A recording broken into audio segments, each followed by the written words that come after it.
Right, this is in the way. I want the mat underneath it. We're unboxing the Teverun Fighter Ultra, 72 volt, 60 ampere hour, and I need the mat underneath it. I need a new, see these rubber thongs with the spongy stuff? That's the mat. Alright, so I don't actually need the mat, but I thought whilst I was turning it upside down so I could magic carpet it, we'll have a look underneath the Ultra to see the underbody. At least we can unbox review what's on the arse end, right? So I'll bring it over for you.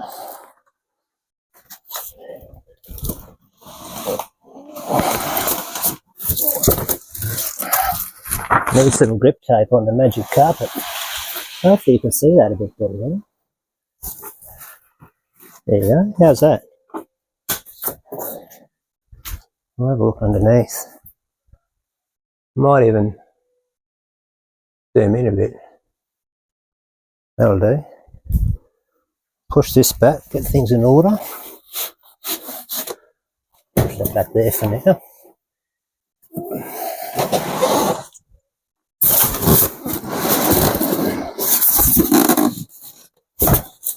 Right, maybe you can see down.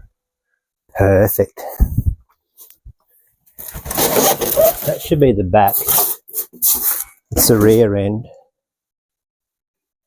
And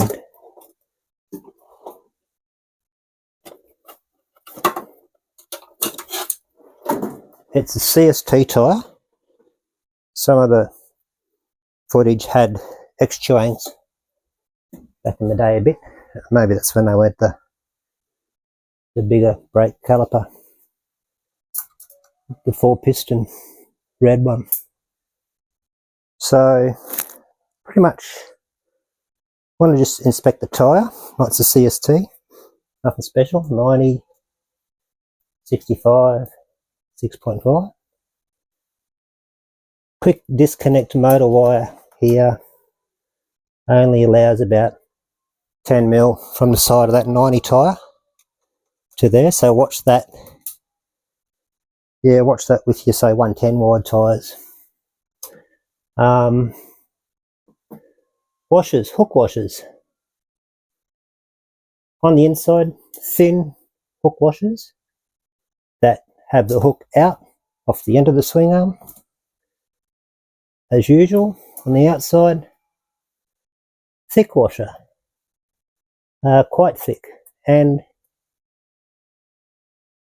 obviously on the outside, they go on to the hole in the swing arm to retain. The interesting observation with the rotor side is that there's 2 thin washers on the inside instead of 1. That must be just to space it so that the caliper sits out a bit more to clear that. I don't know if you can see that on the camera. Have a look. Oh, yeah, probably good enough. So the rotors looks like it's a 2.5 mil. It's just want to validate that. I'm not going to get that in there, am I? There you go, 2.8. Nah, 2.4. Yep. Wow. Yeah, say 2.4 millimeter thick rotor, which is what I had expected to be with those brakes. With the shaft through the bottom of the shock, there's your typical 3 mil bushing that's there, each side of the shock. Sleeve thing. And then like a 1 mil washer. And then like, that's it. Oh, well, there's a self-lubricating bearing, T-type, you know, with the with there for that, I guess, that washer to sit against. But that's a bit poor. There's about one and a bit mil on that side, maybe 0.5 mil on that side, free, just playing there. I can spin that washer, but anyway, that's easy to work on. All right, so yeah, good tyre, rotor, brake, motor connector, wire, hook washers, and then the shock assemble. The stand is great. It's like an over-engineered, real old-school, simple design. Not too noisy, nice and solid. Has a fair bit of support. I'd like it to be a bit stronger, but anyway, it's certainly quite, you know, it's pushing on there. Better than the old school with the spring and all that sort of stuff going on, you know. I like that stand. Obviously the front end's the same double fin washer on here to space our rotor. You'll see the pad there and the pad there. And out of the box, they align things pretty well. I'm always impressed with that. And there's usually hydraulic fluid in there, they're bled good enough. Not much else I can see from around here. The new charging ports with the proprietary bloody special 3-pin, like a mini motorsy type one, but probably different. I don't know, I haven't looked into that yet. They're all different. One on each side, of course. That's underneath the scooter. The TCN serial number 601 SPA24, which would probably be 2024 model, built late last year. The H1151, so maybe, I don't know, the 1000th production model. I don't know the convention for that. So yeah, not the X-Chuangs. The X-Chuangs are slightly rounded tyre. Very similar to that, like the Tubiot version of the CST. Not on them, these. That's alright. Nothing else there. So that's unboxing the underneath, and then if you wanted to continue to have a look at the brakes that are on those, is just your 4-piston type there. Might even move the camera around for viewing pleasure. I think I'll move that out of the way and get into the day, but just, yeah, look at that. It's not moving around too much. Oh, tripod's on the move.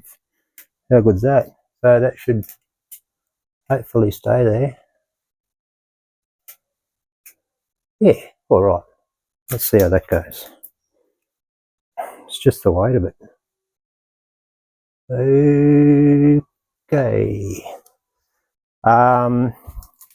It's the 4-piston moto caliper. It's really great. These ones are actually badged Showtime, which is a performance BMX outfit that we've got down at the Warner Brothers set up at the Gold Coast. So this is what they use for their high performance, high demand. But yeah, on the outside, 2 red, and then on the inside there might be some branding. This one, the Showtime, as I mentioned. That's the caliper right on these, which is good.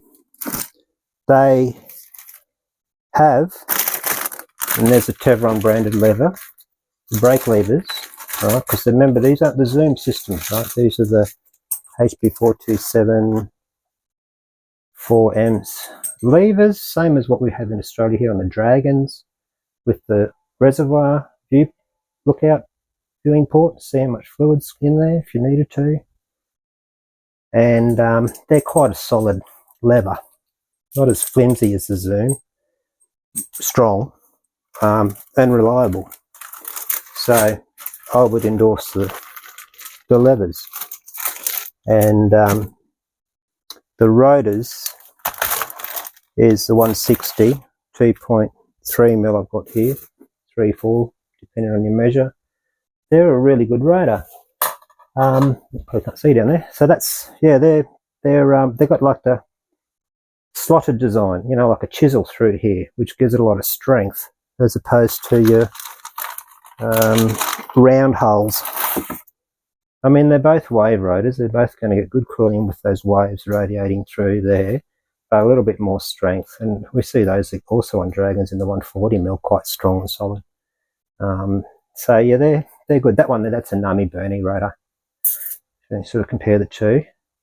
And prior to these rotors, they used a thin one that wasn't all the best, I didn't think, on the fighters.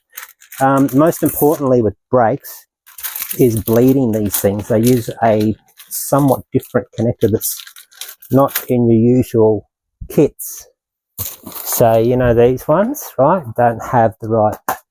You can dodge some things up and make things work with plumbing tape and extra O-rings and stuff, but these are the proper ones that come with it.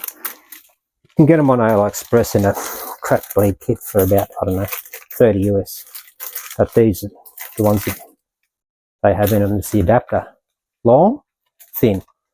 And you put more washers on them if you wanted to use these for nut or XOD branded systems, which are also picky with a few extra O washers for those systems, I think. So yeah, that's an important must-have if you wanted to bleed brakes with the new 4-piston moto caliper. The lever is also produced by the factory in a CNC ball bearing version here. So there's a ball bearing in here, so the lever motion is, it's not a flat lever like this one, a standard. It's on these scooters. This is the ball bearing, I assume. I mean, I'm not, that's at the top, I can't check, but I'm pretty sure they wouldn't put the ball bearing ones on because they are a bit more pricey for a good lever. So yeah, good to see that adoption of the 2.4mm slotted style. I think that seems to be the go now, as opposed to the typical round holes. And we'll probably, you know, move this around next week and do something a bit more substantial in the way of review, but that's probably a good review on the underneath, I reckon. So, half done.